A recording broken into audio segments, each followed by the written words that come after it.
The violin music stopped the moment the doors of Oakmere Hall swung open. Duchess Alara stood frozen beside the grand staircase, her silver gown catching the candlelight, as her husband walked into his own ball with another woman on his arm. Every guest in the room turned to look. Glasses paused halfway to lips. A fan stopped fluttering in an old woman's hand. Nobody breathed. Duke Alistair did not look nervous. He did not look ashamed. He walked forward with the calm confidence of a man who owned everything in the room, including the silence that followed him. The woman beside him wore deep red silk.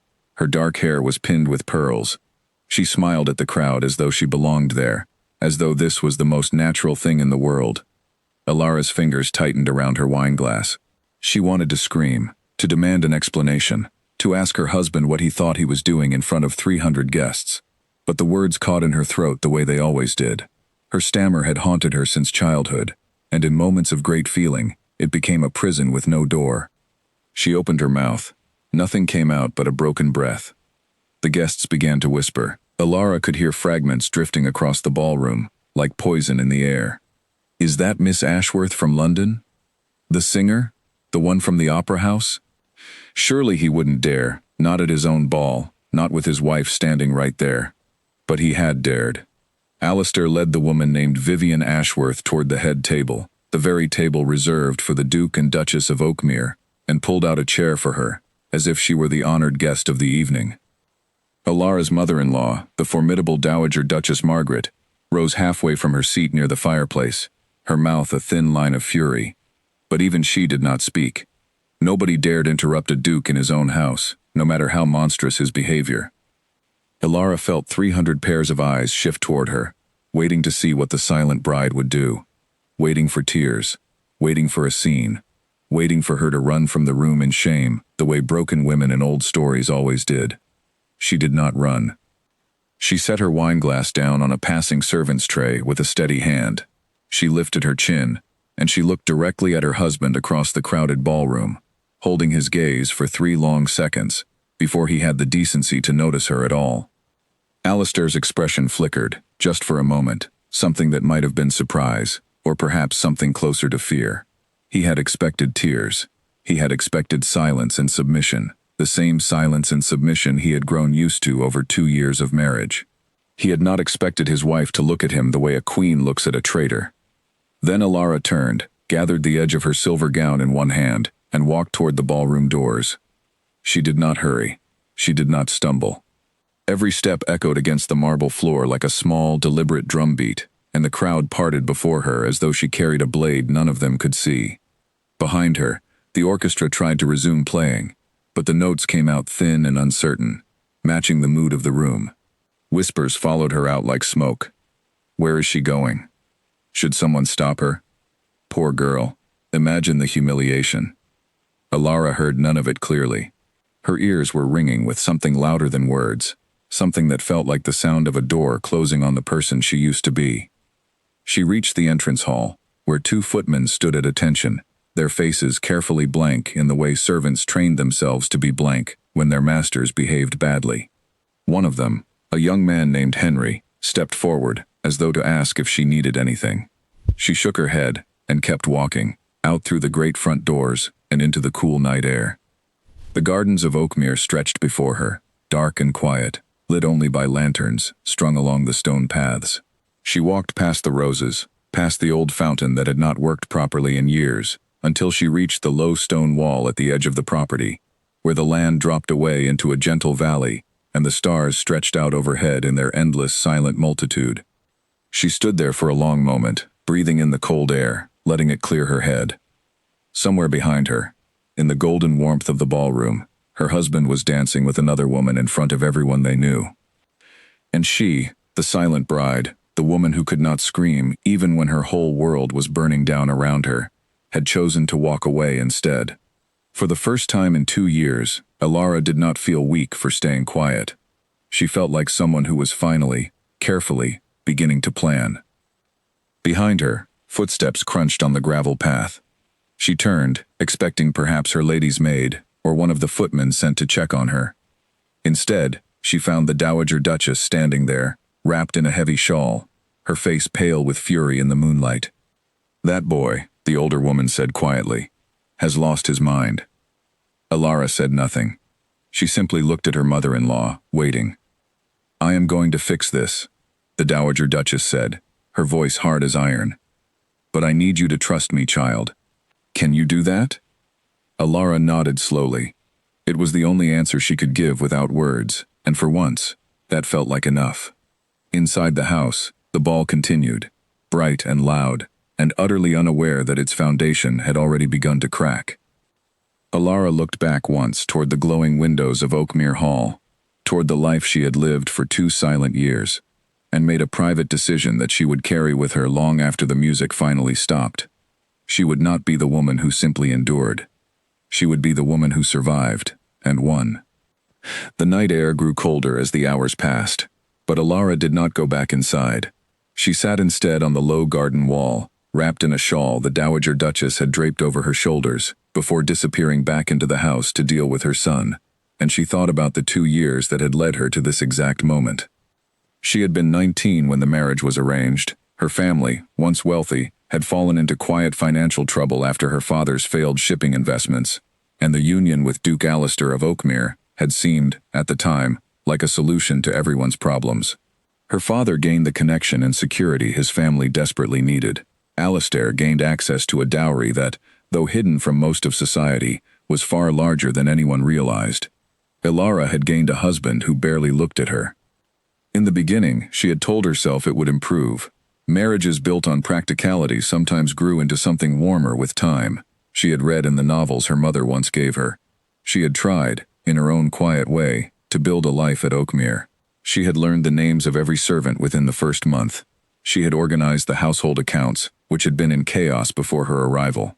She had planted a small garden of her own, near the east wing, filled with lavender and small white flowers that reminded her of home. But Alistair had remained distant, spending more and more time away in London, always with vague explanations about business and investments and matters that did not concern his wife. Society had not been kind to her either.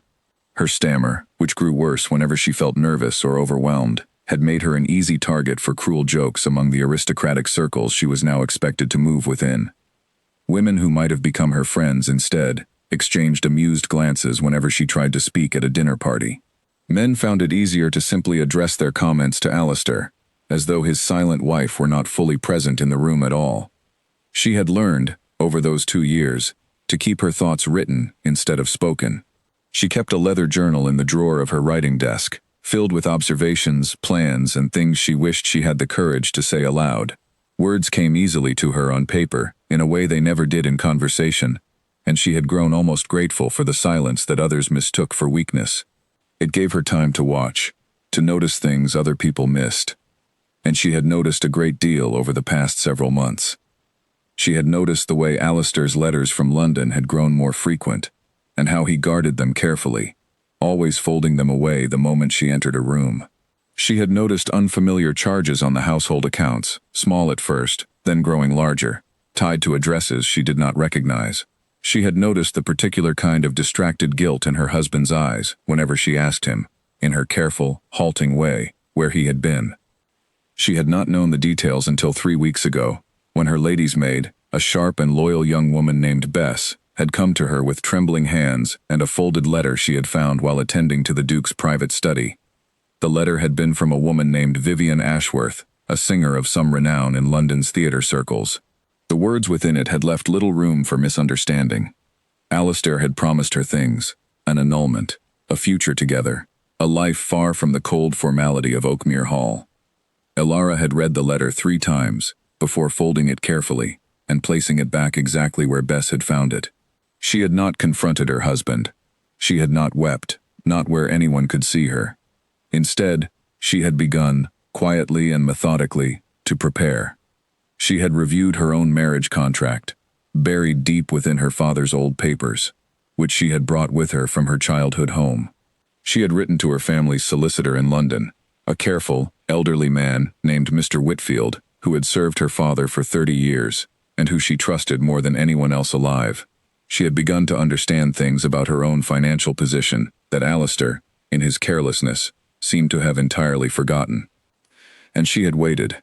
She had not expected the confrontation to happen so publicly, so cruelly, in front of the entire county at her husband's own ball. But perhaps, she thought now, sitting alone in the cold garden with the stars wheeling overhead, this was exactly the opportunity she needed. The burrito was cold. Hallister had made his choice in front of witnesses. He had humiliated her in a way that could not be quietly explained away or hidden behind closed doors. Now the whole of society had seen it. And that, she realized slowly, was something she could use. A sound behind her made her turn. It was Henry, the young footman from earlier, holding a lantern and looking uncertain. "Your Grace," he said quietly, careful with his words in the way all the good servants at Oakmere had learned to be around her. "The Dowager Duchess asks that you come inside. She says it is important, and that you should hear it before anyone else does." Alara rose from the wall, straightened her shawl, and nodded.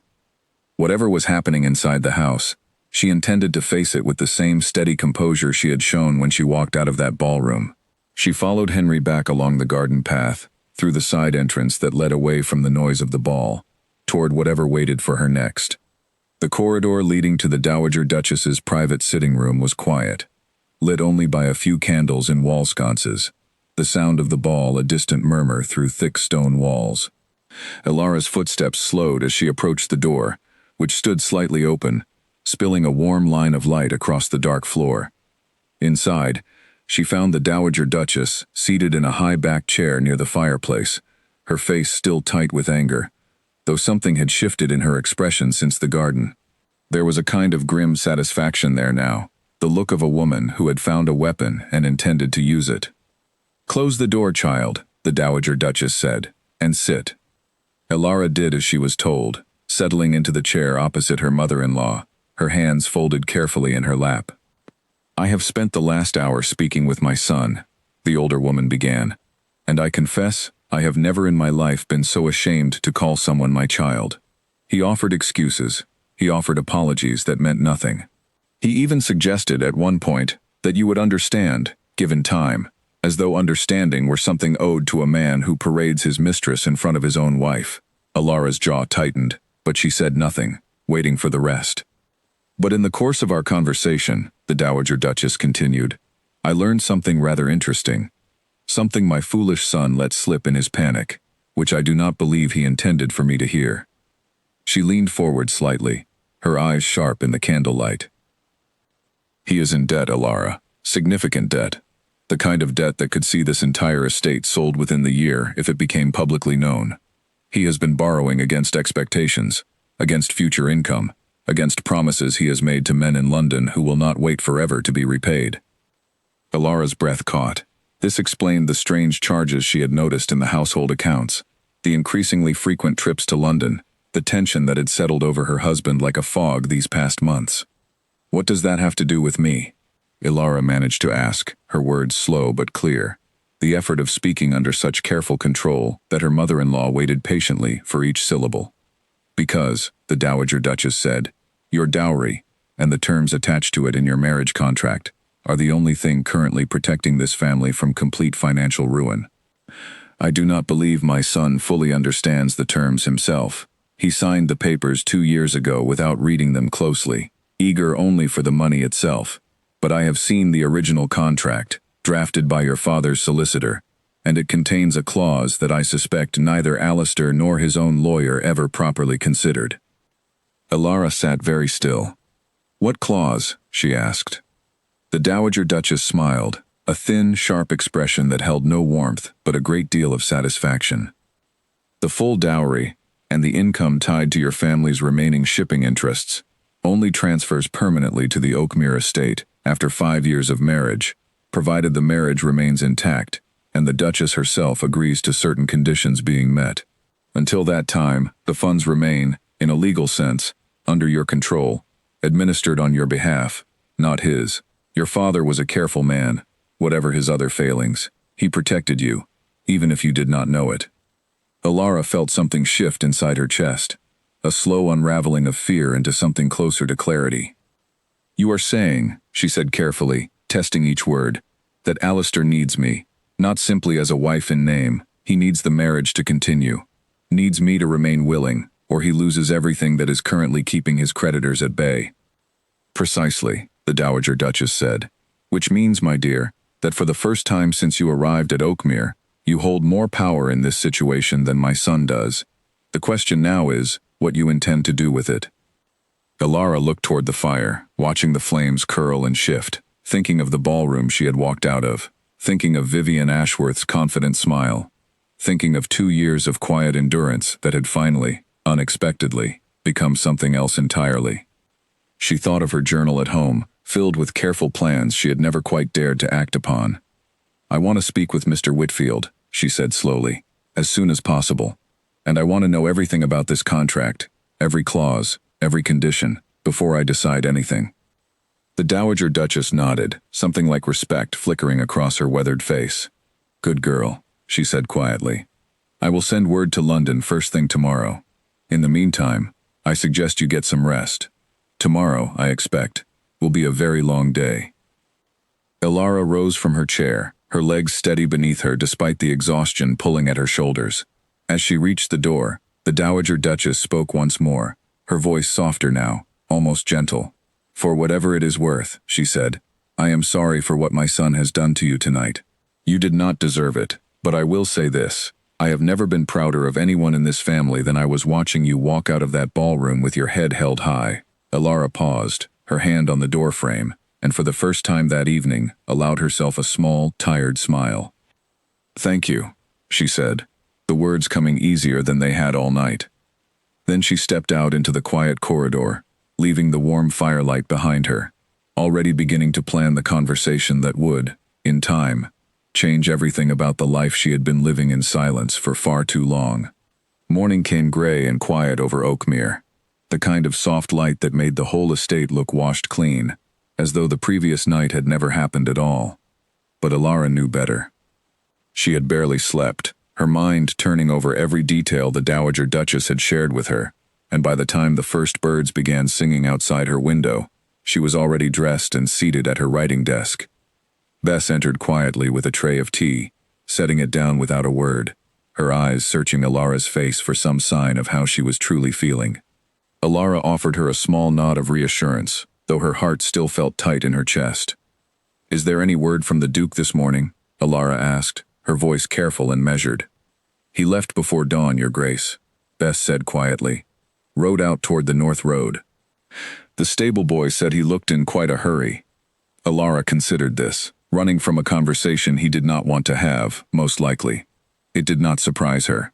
Alistair had always preferred avoidance to confrontation, a habit that had served him poorly in every part of his life that mattered. She spent the morning composing a careful letter to Mr. Whitfield, describing everything that had happened at the ball, and asking him to come to Oakmere as soon as he was able, bringing with him a full copy of her marriage contract and any documents relating to her father's estate. She sealed the letter herself and gave it to Henry to deliver to the postwriter immediately. By early afternoon, word had already begun spreading through the county about what had happened at the Oakmere ball. Alara could sense it in the careful sideways glances of the servants, in the way conversations seemed to pause whenever she entered a room. Scandal traveled faster than any letter, and by evening, she suspected, half the drawing rooms in the county would be discussing nothing else. She did not hide from it. Instead, she walked the grounds in the afternoon sunlight, visited the small chapel near the eastern wall where her favorite lavender grew thickest, and allowed herself, for the first time in months, to simply breathe, without the weight of pretending everything was fine. It was near sunset when Alistair finally returned. She heard his horse in the courtyard before she saw him, the familiar rhythm of hooves against stone that she had grown to recognize over 2 years of marriage. She was standing near the window of her private sitting room when he dismounted, and she watched him for a long moment before he looked up and noticed her there. Something passed between them across the distance, something neither of them could have named clearly. He looked tired, she thought. Not guilty exactly, not yet, but uncertain in a way she had rarely seen from him. A short while later, there was a knock at her door. She opened it herself, dismissing Bess with a small gesture, and found Alistair standing in the corridor, still in his riding clothes, his dark hair disheveled from the wind. "May I come in?" he asked, his voice quieter than she had expected. Alara stepped back, allowing him entry, and closed the door behind them both. For a long moment, neither of them spoke. Alistair paced toward the window, then turned back to face her, his hands clasped behind his back, in the stiff, formal posture he adopted whenever he felt uncertain of himself. "I owe you an explanation," he said finally. Elara said nothing, simply waited, her expression carefully neutral, though her heart was pounding harder than she wanted to admit. "Vivian and I met 8 months ago," Alistair continued, the words coming out in a rush now, as though he had rehearsed them and was afraid of losing his nerve. "At a performance in London. I did not intend for things to become what they became, but I found in her something I had never found here, at Oakmere, in this marriage that was arranged for me without my consent any more than it was arranged for yours." Elara felt a flash of something sharp at those words, but she held her tongue, letting him finish. "I told myself, for months, that I could manage both parts of my life separately, that what happened in London had nothing to do with what happened here. I was a fool to think so, and I was crueler than I intended to be, bringing her here last night. I see that now, clearly, in the way I did not see it before."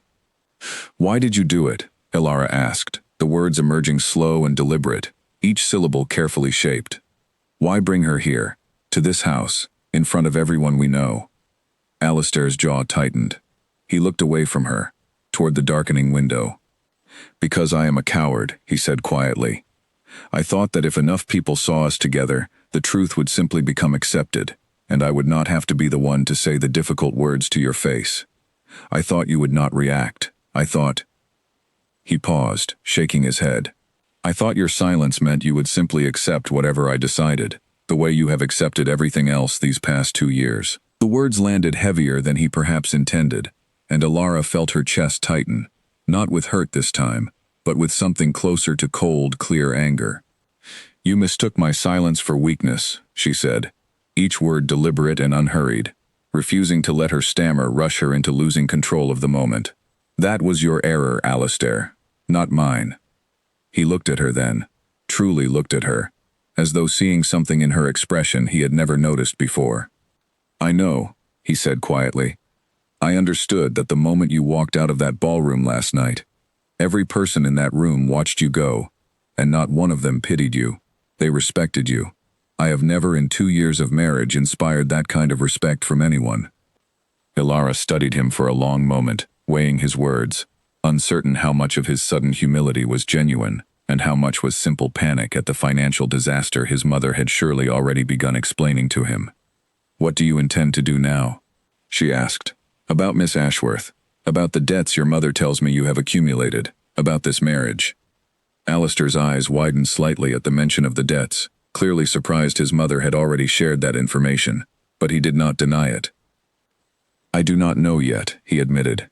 "I have made a great many mistakes, Elara, and I do not think I can undo them with a single conversation.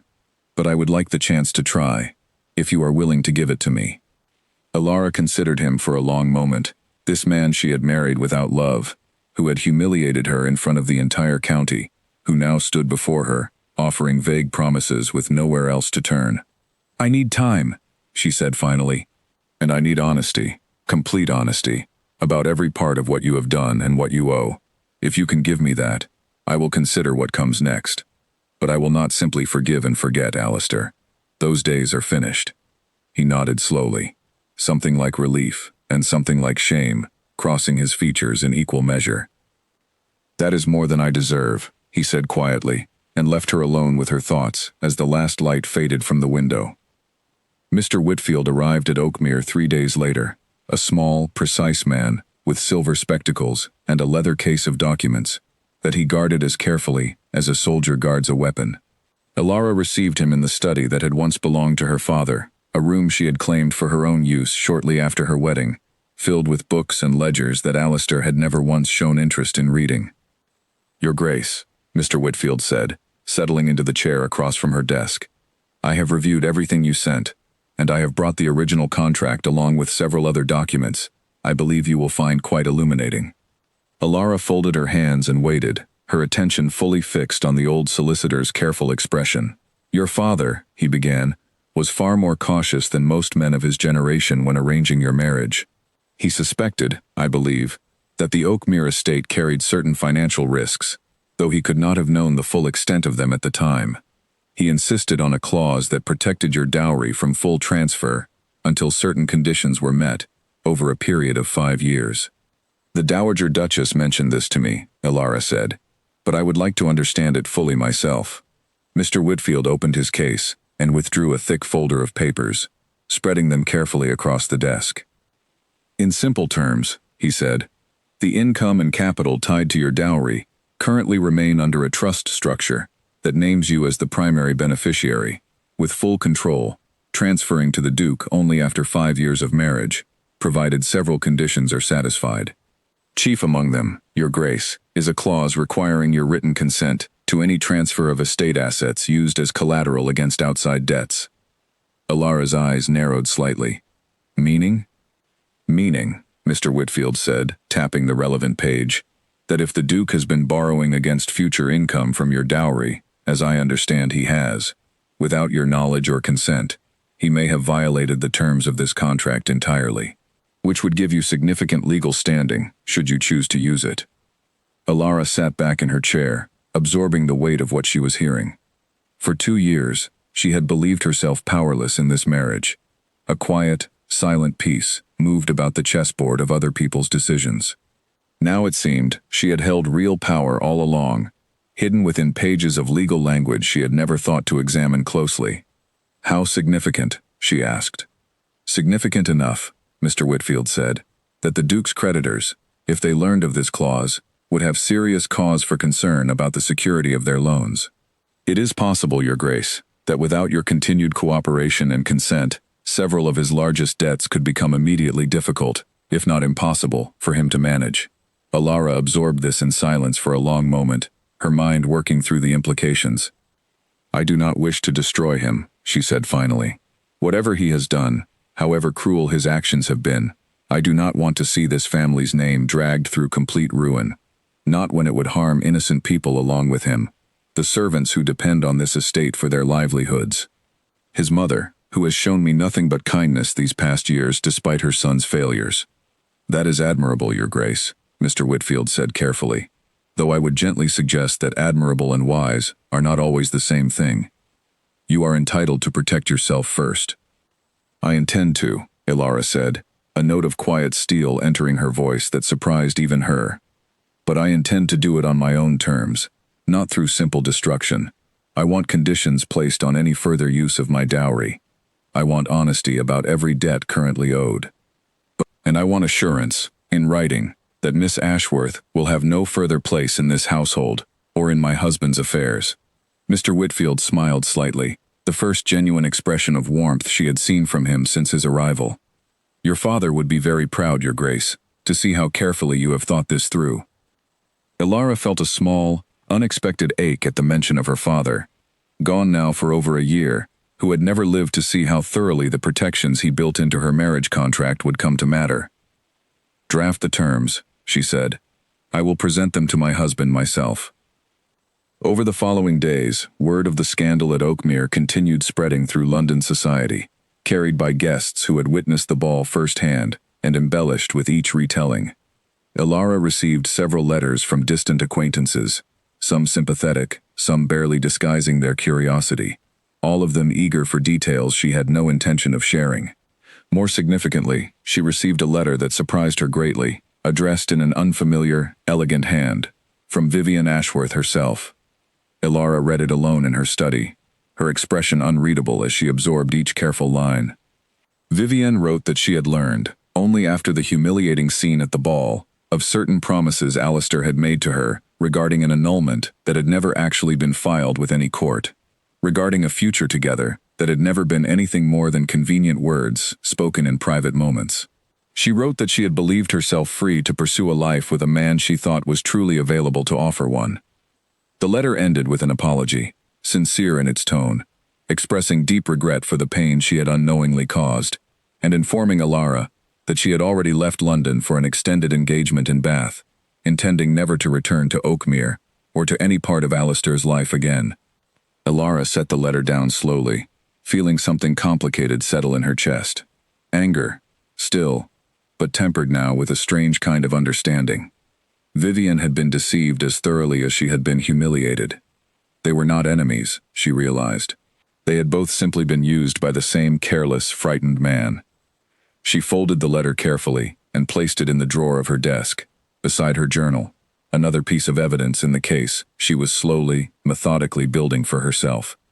That evening, she requested that Alistair join her in the study, and when he arrived, looking tired and uncertain, in a way that had become familiar over the past week, she gestured for him to sit across from her desk, exactly as Mr. Whitfield had done days before. "I have reviewed my marriage contract in full," she said, her voice steady despite the careful effort each word required. "I understand now the position I hold in this situation, and I intend to use it." Alistair's face paled slightly, but he said nothing, waiting. "I received a letter from Miss Ashworth," Alara continued. "She has left London and has no intention of returning to any part of your life. I do not believe you will need to worry about her further, though I suspect the guilt of what you did to her is a matter you will need to carry yourself." Alistair flinched slightly at that, but nodded, accepting the words without argument. "As for the debts," Alara said, sliding a folder of papers across the desk toward him, "Mr. Whitfield has drafted terms that I expect you to sign, if you wish this marriage, and this estate, to continue functioning without collapse. You will provide full transparency regarding every debt currently outstanding.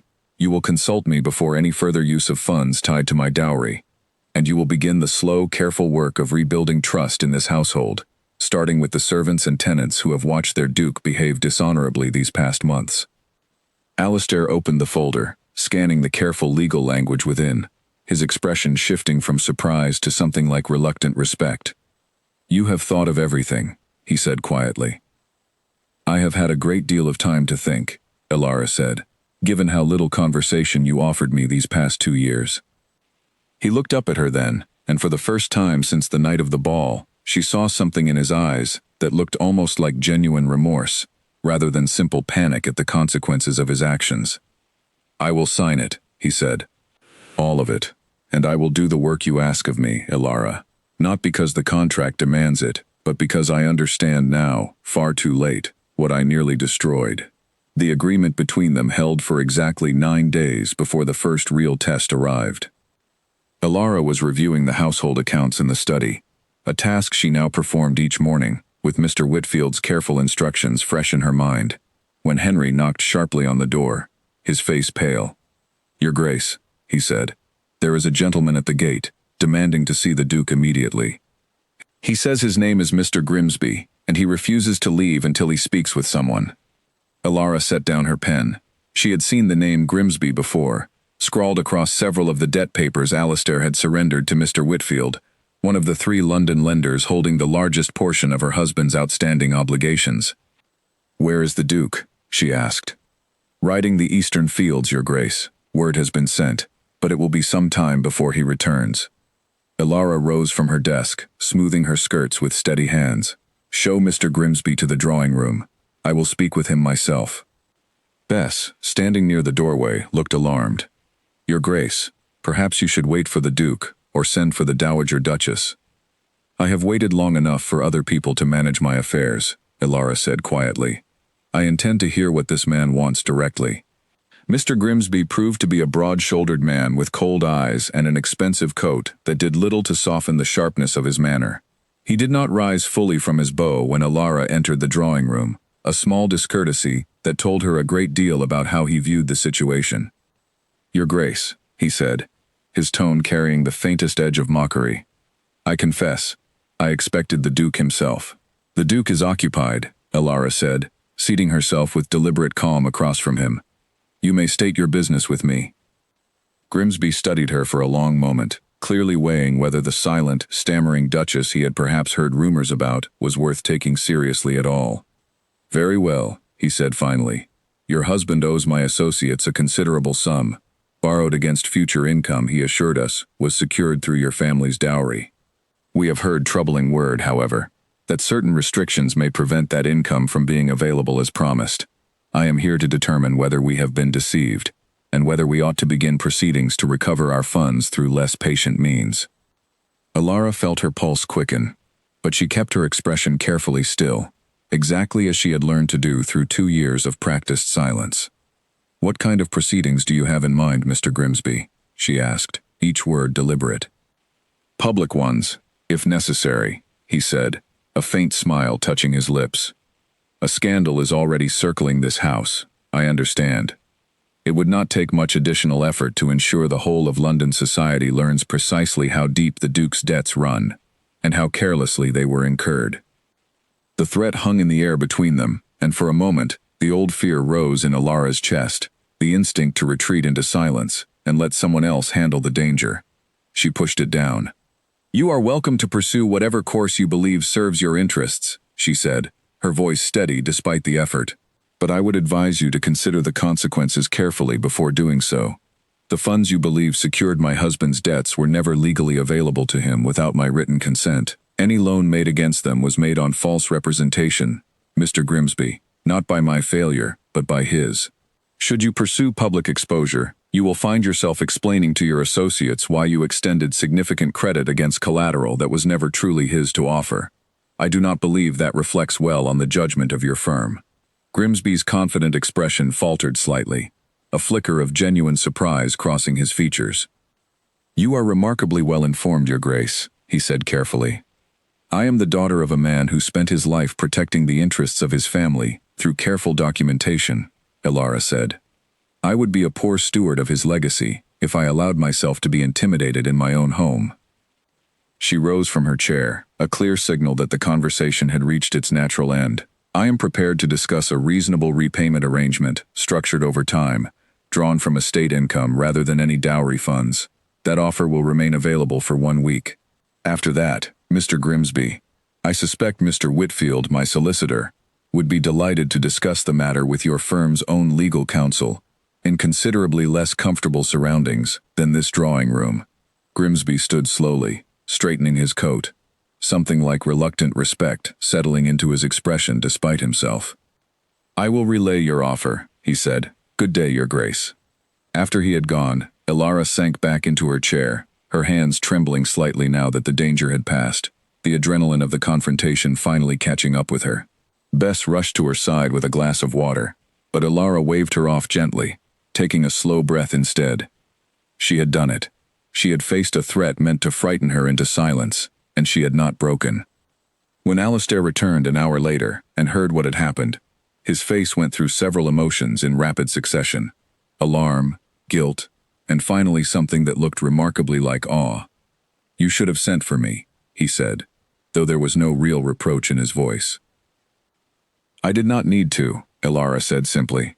"I handled it."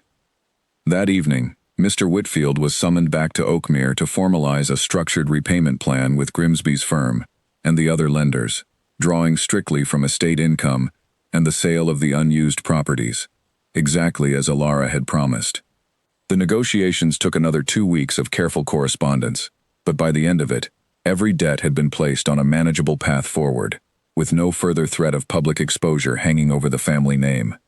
Alara found, in the aftermath of the confrontation, that something within her had settled permanently into place. She was no longer simply the silent bride enduring circumstances beyond her control. She had faced a man who tried to frighten her, in her own home, and she had answered him with calm, unshakable resolve. The weeks that followed were quiet, in a way Oakmere had not experienced in a long time.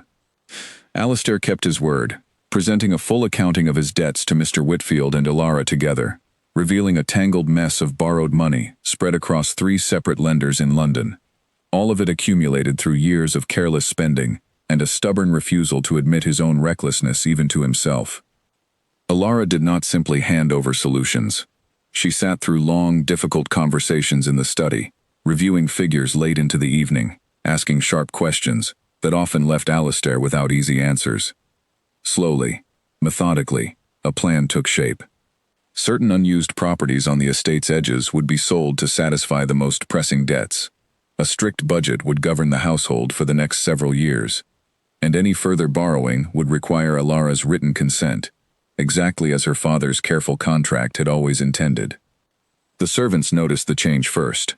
Mrs. Fenwick, the housekeeper who had run Oakmere's daily affairs for over 20 years, remarked quietly to Bess one afternoon that the house felt different somehow, steadier, as though someone had finally taken a firm hand to a ship that had been drifting without direction for far too long.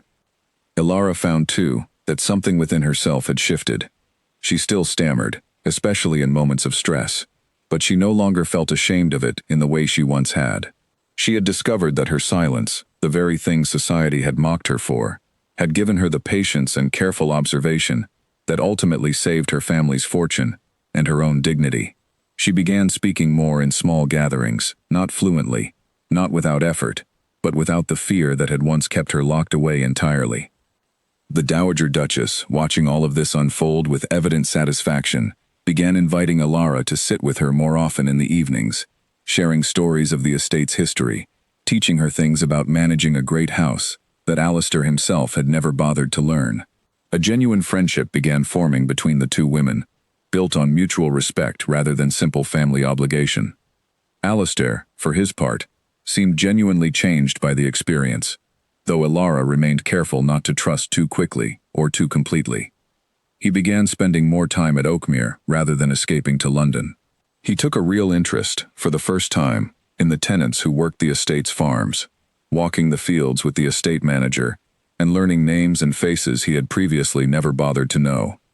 He apologized, privately and sincerely, not only to Ilara but to his mother, whose disappointment in him had clearly wounded him more deeply than he initially let on. 6 weeks after the disastrous ball, Oakmere hosted a much smaller gathering, a quiet family dinner intended to mark the beginning of a new season for the estate, attended only by close relatives and a handful of trusted friends.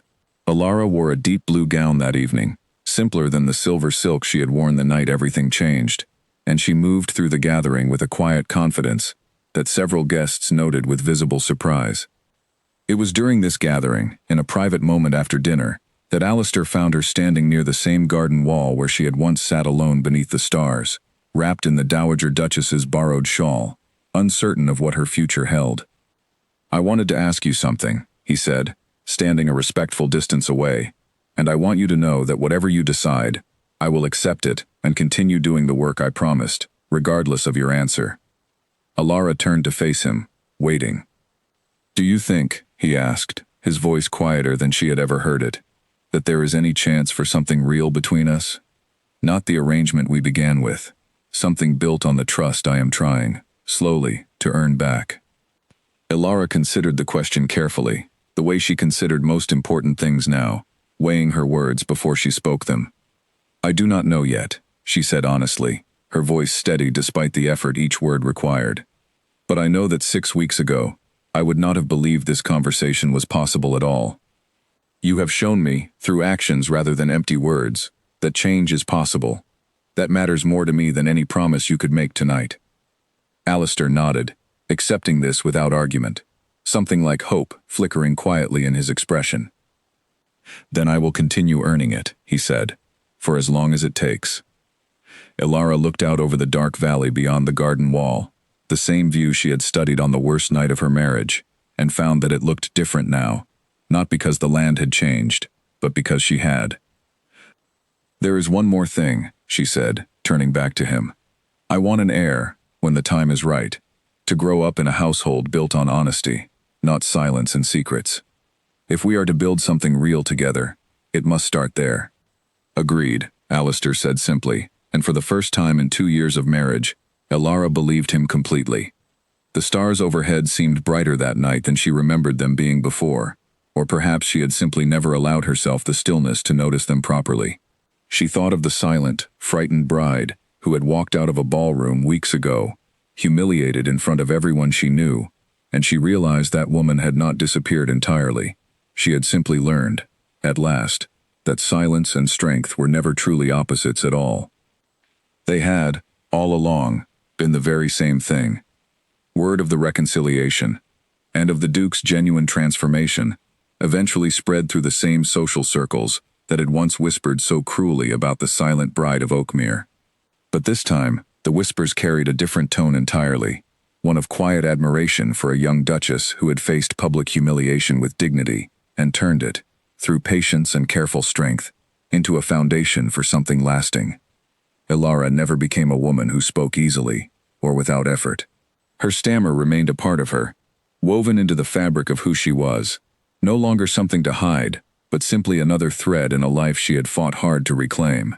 She found, in the years that followed, that people listened more carefully to words that came slowly and deliberately, that her careful silence had taught her the value of speaking only when it truly mattered. And on quiet evenings, walking the gardens of Oakmere with her husband beside her, watching the same stars that had once witnessed her lowest moment, she understood that some of life's greatest victories were won not through loud declarations or dramatic confrontations, but through the quiet, steady courage of simply refusing to be broken. The silent bride of Oakmere had found her voice after all. Not in speech, but in strength. Not in noise, but in the unshakable dignity of a woman who chose, on the worst night of her life, to walk away with her head held high, and in doing so, discovered exactly how powerful her silence had been all along. The following spring, Oakmere hosted another ball, the first since the night that had once threatened to unravel everything Alara had built.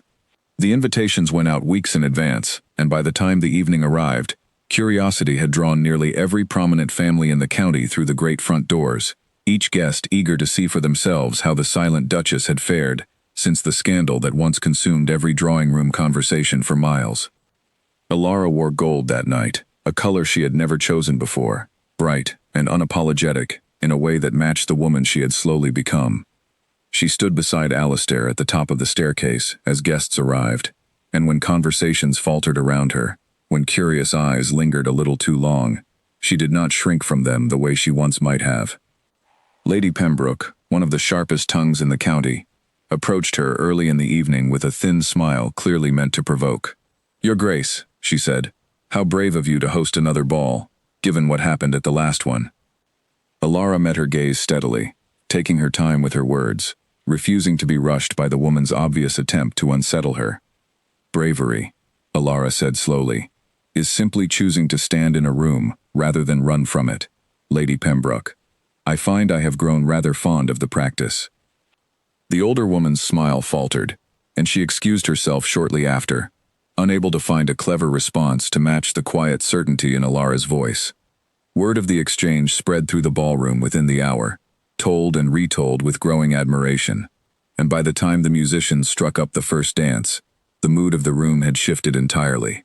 The guests who had once whispered about the silent bride's humiliation now spoke instead of her composure, her strength, the remarkable way she had turned public disgrace into quiet, undeniable respect. Near midnight, as the ball wound toward its close, Alara stepped out onto the same garden terrace where she had once fled in tears that refused to fall, where she had once made a private vow to survive rather than simply endure. The stars overhead looked exactly as they had that night, indifferent and endless, though everything else about her life had changed entirely. Alistair found her there, just as he had months before, though this time he carried 2 glasses of wine, offering one to her without a word. She accepted it, and they stood together in comfortable silence, watching the lights of the ballroom spill golden across the dark lawn. "Do you ever think about that night?"